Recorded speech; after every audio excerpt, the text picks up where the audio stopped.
आज की वीडियो का मुद्दा है भाई एथलेटिको मैड्रिड। जी हाँ, ये वीडियो प्रीमियर लीग पे नहीं है, ये वीडियो मैनचेस्टर यूनाइटेड पे नहीं है, ये वीडियो है ला लीगा पे। और भाई ये हम एनालाइज करने जा रहे हैं एथलेटिको मैड्रिड और उनकी approach in the transfer market. तो भाई बहुत सारे लोग ये सवाल कर रहे हैं कि भाई एकदम से एथलेटिको मैड्रिड को ये पागल क्यों हो गई है भाई प्लेयर्स के पीछे। यहाँ पे इन्होंने 200 मिलियन एक हफ्ते के अंदर अंदर खर्च कर दिया, तो इतने पैसे आ कहाँ से रहे हैं आखिर। तो इस वीडियो में हम सिर्फ ये डिस्कस करेंगे and the prospects of challenging Barcelona and real Madrid. तो यहाँ पे बहुत इंटरेस्टिंग डिस्कशन होने वाली है भाई इस वीडियो में। तो आगे जाने से पहले अगर आप नए हैं चैनल पे तो भाई सब्सक्राइब करना नहीं भूलना। We will be coming with more videos of course, more regular football action. And if you have already subscribe तो भाई लाइक जरूर कर देना। It it helps all the YouTubers, all the content creators, तो video आगे पहुंचती है। तो भाई लाइक जरूर कर देना। तो आगे चलते हैं भाई वीडियो में। एथलेटिको मैड्रिड पे बात करते हैं भाई। 200 मिलियन एक हफ्ते के अंदर अंदर उन्होंने खर्च कर दिया। कैसे कर दिया, इतने पैसे कहाँ से हैं उनके पास, तो इस पे हम बात करने जा रहे हैं। सो भाई बात ये है कि जितना अंडर एस्टिमेट एथलेटिको मैड्रिड को किया हुआ है आप लोगों ने, या जो समझते हैं, they are high revenue earners in La Liga. They are the third number भाई। सबसे पहले रियल मैड्रिड, उनका कोई ईयरली रेवेन्यू अराउंड 893 जो है वो मिलियन यूरोज होता है। उसके बाद 850 समथिंग फॉर बार्सिलोना, और भाई उसके बाद आती है Atletico Madrid. And Atletico Madrid has more than the other club. Real Sociedad हो गया, गिरोना हो गया, एथलेटिक बिल्बाओ, इस तरह के सारे क्लब से ज़्यादा ही है एथलेटिको मैड्रिड का रेवेन्यू पर ईयर। और भाई उन्होंने इसी तरह अपना जो स्टेडियम विसेंटे कैल्डेरॉन से जो वो मूव किए हैं अब मेट्रोपोलिटानो में, तो भाई उनकी स्टेडियम कैपेसिटी भी बढ़ गई है। और जो उनका प्रीवियस जहाँ ग्राउंड था वो उन्होंने सेल कर दिया है। एंड वहाँ पे अपार्टमेंट्स बन रहे हैं जिनसे भी वो पैसा कमा रहे हैं। सो भाई ये आपने लाइटर नहीं लेना है एथलेटिको मैड्रिड को। उनका कोई बिलीनियर, रशियन बिलीनियर नहीं है। They are owned by two basically parties, और जिसमें एक पार्टी जो है उसका 30% शेयर है, एक का 70% शेयर है। तो इस तरह जो है वो क्लब चल रहा है। बट इस बार उनकी जो ट्रांसफर पॉलिसी है that that is very unique. और ये बड़ी हम एक लॉन्ग टर्म पॉलिसी देख रहे हैं। और दूसरी बात ये भी है कि भाई उन्होंने 11 साल लगातार चैंपियंस लीग फिनिश किया, 11 साल लगातार, which is of course a huge achievement भाई। Even in a may be a two horse league like La Liga कह सकते हैं आप, कि इतना ज़्यादा कंपटीशन नहीं है, बट स्टिल यार रेगुलरली 11 सीजन चैंपियंस लीग में फिनिश करना, that is also an achievement. और डिएगो सिमियोने को भाई यहाँ पे बहुत ज़्यादा क्रेडिट जाता है, जिन्होंने कॉन्ट्रैक्ट अपना एक्सटेंड कर लिया एटलेटिको मैड्रिड के साथ इवेंचुअली। और अब जो एथलेटिको मैड्रिड की ट्रांसफर पॉलिसी है, उन्होंने अपने हाई वेजर्स जो उन्होंने रखे हुए थे उनको सबसे पहले निकाला है भाई। उनको उन्होंने चीप प्राइसेस में भी सेल कर दिया है। एग्जाम्पल आपके सामने है भाई, एल्वारो मोराटा, जो मेरा ख्याल है उन्होंने 13 या 14 मिलियन का उन्होंने एसी मिलान को सेल कर दिया। उसकी काफ़ी ज़्यादा वेजेस थी, अराउंड 300 के प्लस थी। तो अब वो सेल कर दिया। उसके बाद उन्होंने 4 डिफेंडर्स जो हैं वो निकाल दिए हैं। सोयुंचू था उनके पास, सेविच था। सोयुंचू को वापस उन्होंने मेरे ख्याल फेनेर्बाचे भेज दिए। सेविच जो है वो ट्रब्ज़ोंस्पोर और वो भी तरक्की गया है। उसके बाद एक दो डिफेंडर्स और उन्होंने निकाले। तो डिफेंडर्स की काफ़ी कमी हो गई है, और इसी वजह से लास्ट सीजन भी आपने देखा होगा कि विट्सल को जो है वो डिएगो सिमियोने को डिफेंस लाइन में खिलाना पड़ा, because they don't have no huge defenders list. तो उनको डिफेंडर्स की कमी होगी, और डिएगो सिमियोने की जिस तरह की फुटबॉल है, ही नीड्स डिफेंडर्स। तो डिफेंडर्स की कमी है। Maybe they will sign more in this coming transfer window जो कि अभी चल रही है। लेकिन अब यहाँ पे उन्होंने जो स्ट्राइकर्स हैं वो उन्होंने रिप्लेस कर लिए हैं भाई। पूरे पूरे स्ट्राइकर्स रिप्लेस हो चुके हैं। और यहाँ पे उन्होंने यूनियन एल्वारेस को मैन सिटी से साइन कर लिया, which is a big signing.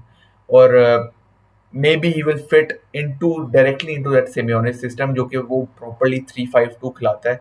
तो अब उसके पास दो कातिल स्ट्राइकर आ चुके हैं। सॉर्लोथ, वो उन्होंने विलारियल से साइन किया है। He was the second top scorer in La Liga last season with 23 goals. भाई he is very underrated Norwegian. और भाई उसका कट काट और फिनिशिंग से तो वो मतलब हालैंड का थोड़ा सा छोटा सा भाई लगता है। Because he is very underrated player और मेरा ख्याल है वो काफ़ी चलेगा। उन्होंने अपना डेब्यू भी किया है अभी प्री सीजन में and he is a really good player. उसके बाद Julian Alvarez is very underrated as well. He will not no sit on the bench, मेरा ख्याल है वो भी स्टार्ट करेगा। यहाँ पे शायद एंटोन ग्रिजमैन को थोड़ा एक मिडफील्ड का रोल मिल जाए, जो उनको फ्रांस की टीम में भी हमने देखा है, मिलते हुए देखा है हमने। So may B he will play a bit in the midfield. यहाँ पे साउल निगिस को भी उन्होंने जो है वो जाने दिया है। मेम्फिस डिपाये थे उनके पास, उनको भी उनके कॉन्ट्रैक्ट एक्सटेंड नहीं किया, उनको भी उन्होंने जाने दिया है। तो यहाँ पे काफ़ी प्लेयर्स जो हैं एथलेटिको मैड्रिड ने दे लेट गो। उसके बाद ओमोरियन जो है वो अब साइन कर लिया चेल्सी ने।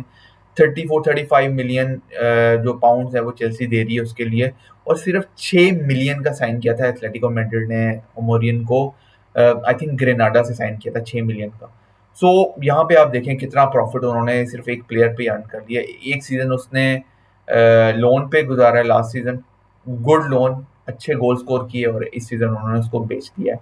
और यहाँ पे उन्होंने दो नए स्ट्राइकर साइन कर लिए हैं विच आर वेरी गुड। और भाई उसके बाद आपने कॉनर गैलिगर का सैगा तो देख ही लिया है, वो चेल्सी से आ चुका है एथलेटिको मैड्रिड, क्योंकि वो चेल्सी के सिस्टम में फिट नहीं हो पा रहा था और चेल्सी बेचना चाह रही थी। तो एथलेटिको ने लिया, may be he suits the system that is played by Diogo Simeone. वो 3-5-2 में जो मिडफील्ड एरिया है वहाँ पे कॉनर गैलिगर शायद जो है वो एक बेहतर रोल अदा कर पाए एथलेटिको मैड्रिड के लिए। Good signing, good young signing, I think is 23 years old. तो यहाँ पे आप देखें अगर ट्रांसफर पॉलिसी, तो they are signing young players, जबकि उन्होंने they have let go all the old players. Alvaro Morata 30+, Savic 30+, Soyuncu almost 30। काफी प्लेयर्स ऐसे थे जो they were almost getting into their 30s, यहाँ पे उन्होंने फारिग कर दिया उनको, भाई उन्होंने बेच दिया। And that is a good policy as far when you are no a good club, a big club. तो ये एक पॉलिसी है जो कि एथलेटिको मैड्रिड ने इस ट्रांसफर विंडो में अपनाई है, and that is why they are being able to spend so much on the players and to be able to no pay their wages. और उन्होंने जो ला लीगा ने रिस्ट्रिक्शंस लगाई हुई हैं वेजेस के उस पे, उसमें भी वो रहे हैं, बिकॉज उन्होंने अपना वेज जो बिल है उसको कम किया after letting go many players. ये एक रीजन थी जिसकी वजह से Atletico Madrid has all the money to spend in the transfer window. Good big stadium, वहां से वो प्रॉफिट कमा रहे हैं, ओवरऑल रेवेन्यू जो जनरेट कर रहे हैं, सेल्स से जो जनरेट कर रहे हैं, भाई उन्होंने काफ़ी अच्छा जनरेशन की है मनी की। तो यहाँ पे उनको भाई पैसा भी है। यहाँ पे एक चीज़ है जाओ फिलिक्स, जो कि उन्होंने 127 मिलियन का खरीदा था बेंफिका से। लोन स्पेल वो लगा चुके हैं चेल्सी में भी, बारसा में भी, बहुत ज़्यादा इंप्रेस नहीं किया। तो वो एक जो है ना वो कबाब में हड्डी बना हुआ है फिलहाल जो है वो डिएगो सिमियोने के लिए, because I think he does not fit into his system, the system he plays. और यहाँ पे उसका कोई रोल बनता नहीं है, मोस्ट एट मोस्ट वो बेंच से आएगा। तो वो उसको बेचना चाह रही है एथलेटिको मैड्रिड। अब वो जाते हैं नहीं जाते हैं, स्टिल हैव टाइम। तो शायद उसको बेच के एक दो डिफेंडर्स और खरीद लिया एथलेटिको मैड्रिड। ली नॉर्मन यहाँ पे साइन किया है उन्होंने बाय रियल सोसिएडेड से, बहुत अच्छी साइनिंग है। Euro 2024 winner with the Spanish team, यहाँ पे उसने सेंटर बैक, कमाल सेंटर बैक, भाई वो एक अच्छी साइनिंग है। तो अगर देखा जाए तो एक डिफेंडर सिर्फ खरीदा है, and they might go for another defender, क्योंकि यहाँ पे एसपी लिक्वाटा खेलते हैं, विट्सल खेलते हैं, लिनॉर्मंड खेलते हैं। बैक थ्री उनका सॉर्ट ऑफ होगा, लेकिन बैक थ्री में उनको अब प्लेयर चाहिए, अब यंग टैलेंट चाहिए उनको, जहाँ पे वो लैग कर रहे हैं। बाकी उनकी मिडफील्ड भी कॉम्पैक्ट है, स्ट्राइकर्स उन्होंने ऑलरेडी साइन कर लिए हैं। तो भाई यहाँ पे हो सकता है कि एथलेटिको मैड्रिड यहाँ पे फुल चार्ज दे यहाँ पे बार्सिलोना या मैड्रिड को। मैड्रिड का कहना मुश्किल है, because Madrid team is know the best in the world right now. उनके पास किसी प्लेयर की कमी नहीं है, किसी पोजीशन की कमी नहीं है, और उनका ट्रांसफर मार्केट भी बिल्कुल क्लोज हो गया। वो उनके वो पैसे ही कुछ कहीं स्पेंड नहीं कर रहे, they are not buying anyone. Barcelona की जहां तक बात की जाए, भाई डैनी ओल्मो उन्होंने साइन कर लिया है, निको विलियम्स के पीछे थे, लेकिन निको विलियम्स ने झंडा गिरा दिया, नहीं आ रहा। डैनी ओल्मो साइन कर लिए, good signing, 55 million, 7 million add ons. और वो क्या खरीदते हैं, इट इज डिफिकल्ट टू से। I think after after money being spend this much on Danny Olmo, यहाँ पे कुछ भी कहना जो है वो मुश्किल है कि वो किसी और को खरीदेंगे। यहाँ पे एथलेटिको मैड्रिड की टीम भी टक्कर दे सकती है रियल मैड्रिड बार्सिलोना को, which was no more like La Liga 2 horse race थी।